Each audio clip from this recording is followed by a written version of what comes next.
Hey, what's up? Yun, so nagbabalik tayo guys sa medyo matagal na pagpapahinga. Well, hindi tayo nagpahinga, napagod tayo kasi nagtrabaho. Ayan. So sorry sa medyo matagal na pagpo-post sa second vlog. Actually, mini-record akong second vlog, pero hindi ko na nagawang i-post. So outdated na yung mga ginawa ko dun eh. So i-recap ko na lang dito sa video na to. So wala nang intro.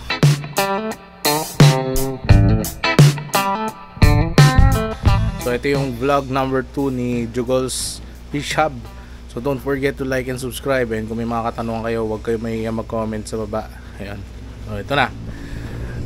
Ayan. So una nating update, ano nga ba yung nabago dito sa fish ano natin sa setup.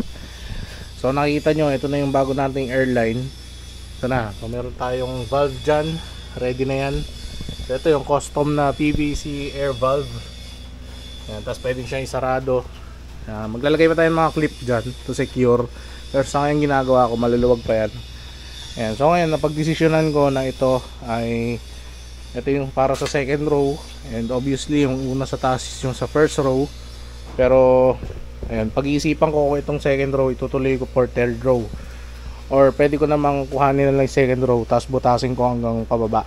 Kasi palagay ko hindi ito magtatagal tong setup natin, kasi kinakalawang na yung yung stand, hindi nakalawang. So ayoko na nung magtiwala dyan. So sa ngayon ganyan na lang muna. Okay, so siguro paganahin muna natin to ng 2 rows lang, and then susunod natin yung third row. Madali lang naman magdagdag.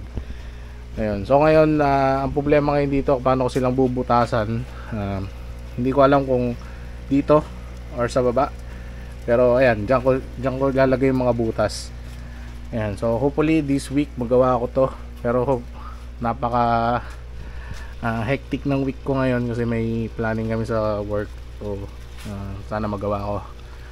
Ayan, so ang plano, paano ang plano? Nakita nyo, madumi ngayon dito kasi hindi ko nalinis, and then umalis kami this weekend. Ayan, pero dahon lang naman yan, konting saglit na walis lang. Ayan. So ito ngayon sa table, ito yung mga gamit ko dun sa sa paggawa nun. Nakita nyo to. So ito yung airline na ginagamit ko ngayon. Ayan.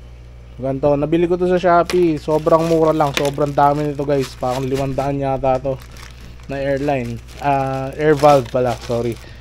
Ayun. Then marami akong sinubukan na pandikit pag seal, pero hindi gumana. Ang gumana, Mighty Band, the best.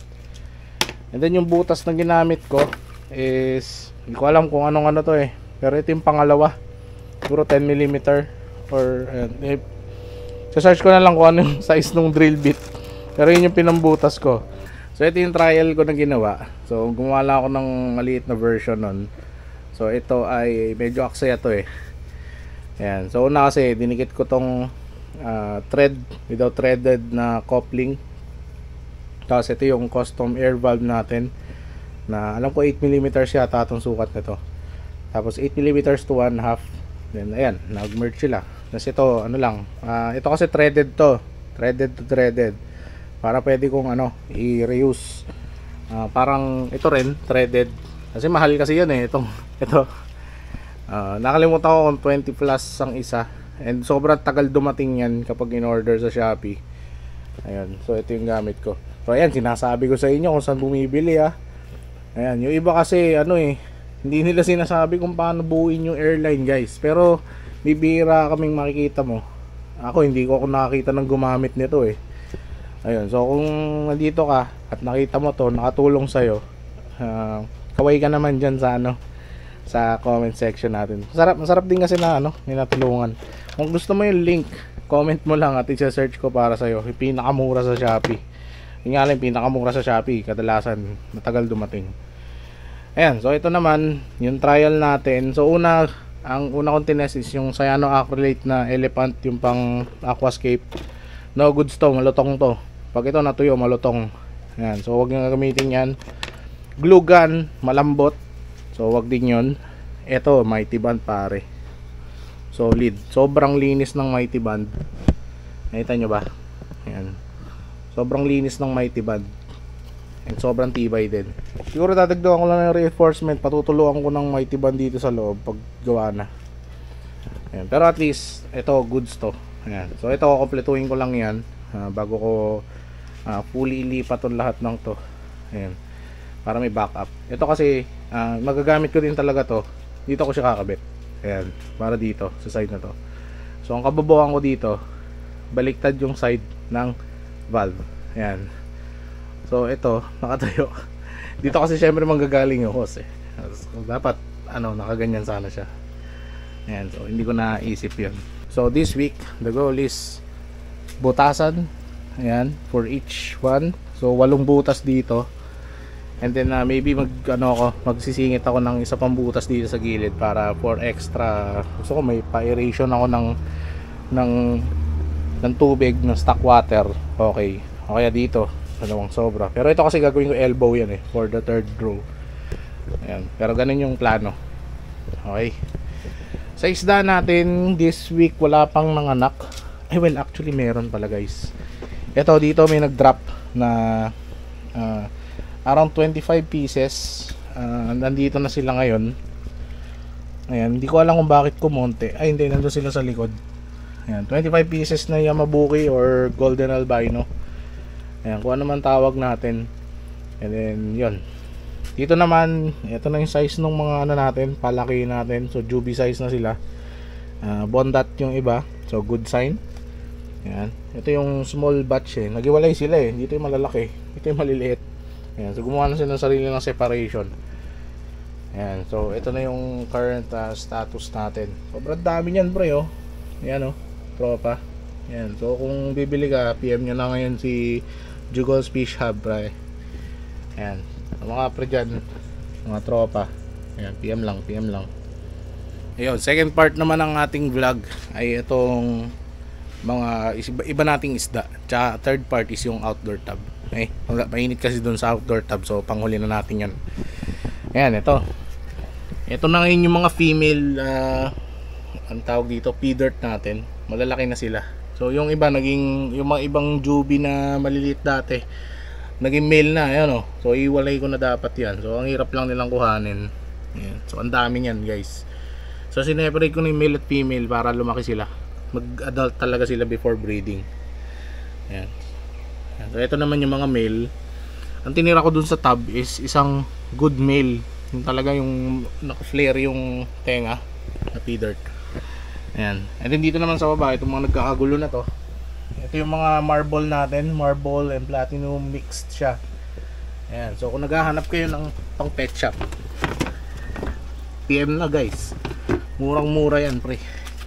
Ito naman yung natin, mga naging molly natin na choco marble.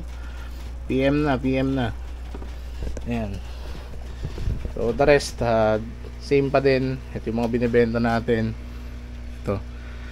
Ayan, ranging from 400 to 600 per trio. Depende sa size. So juvie natin, tsaka yan 400. Kung pupuntahan mo dito, sige, napanood mo tong video na to.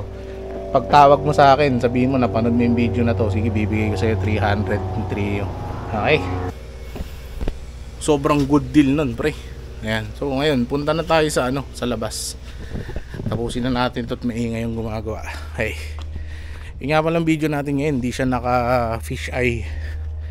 Ayan, sa comment down below kung okay. Okay. So dito guys, meron akong ginagamot ng set of mollies. Ito. Anchor worms ang sakit niyan. So ang pinanggamot ko dyan, Dimilin powder at saka asin lang, tsaka methylene blue. Methylene blue hindi nyo kailangan sa deworm yun, kasi ang methylene blue pang fungus. Okay. Yung Dimilin powder, search nyo lang. Hirap explain, pero siguro gagawa tayo in the future ng short para dun sa kung paano patayin yung worms. Ito yung failed na Daphnia culture, pero may natitira pa dyan. Nakita ko na isang araw, pero hinalo ko kasi, nilagyan ko ng green water, kaya nagulo ulit sila. Wala akong makita ngayon, siguro namatay na. Then ito naman yung Yamabuki sulit natin. Ayan okay. And then ito yung Valisnaria natin na ayan, nandyan lang sila. Then ito kasi nilulumot so ito yung natin, yung community cull tank. So lahat ng may diferensya nating isda nandito. Di sila patay pero nandito sila. Okay? Yung mga deformed tsaka yung mga nagkaroon ng swim bladder. So ito yung mga nagkaroon ng swim bladder. Ayan, pinangarawan ko dyan. So yung iba namamatay, yung iba hindi. Okay, so ito pangalan yan, swordtail. Ito yung pea dirt. Andyan, kung nakikita nyo, pea dirt dyan. Kita ba pea dirt? Yan. Oh, yun yung male natin. Yung male natin pea dirt to. Okay. Yan. So meron na tayo din guys na culture ng Daphnia. Ito yun. Yan pare. May video ako nito na vertical. Lagay ko na lang sa Juggles Fish Hub. Yan, may Daphnia dyan. So nag-survive yung culture. Ang ginagawa ko na lang, pinapakain ko ng green water everyday. Isang scoop nitong long tabo ko. Galing dun sa first tub. Ayan, sarap na natin. And then yun yung isa sa mga update. Kung nakikita nyo, ito na yung bago nating mga tabs. Nilabas ko na guys. So ang goal is ito, di ba nakita nyo yung pair na to, 3 pair niyan yung malagay dito. Ito temporary lang to, nandyan. Yung pag naayos natin, yun na, dyan na sila. So yun na yung pagtatapos guys nung vlog natin na medyo mahaba. So yun, hiningal ako doon kasi sobrang hinit. Ayan. So maraming salamat sa panonood. Pasensya na late ng pagpo-post. So dito na talaga sa Juggles Fish Hub yung lahat ng about fish hub natin na vlog. So ayan. So this is our new channel. I hope supportahan nyo lahat. And please, if you're kung isa kang taga ibang bansa at di mo naiintindihan ito pinagsasabi ko, comment ka naman sa baba. Ayan.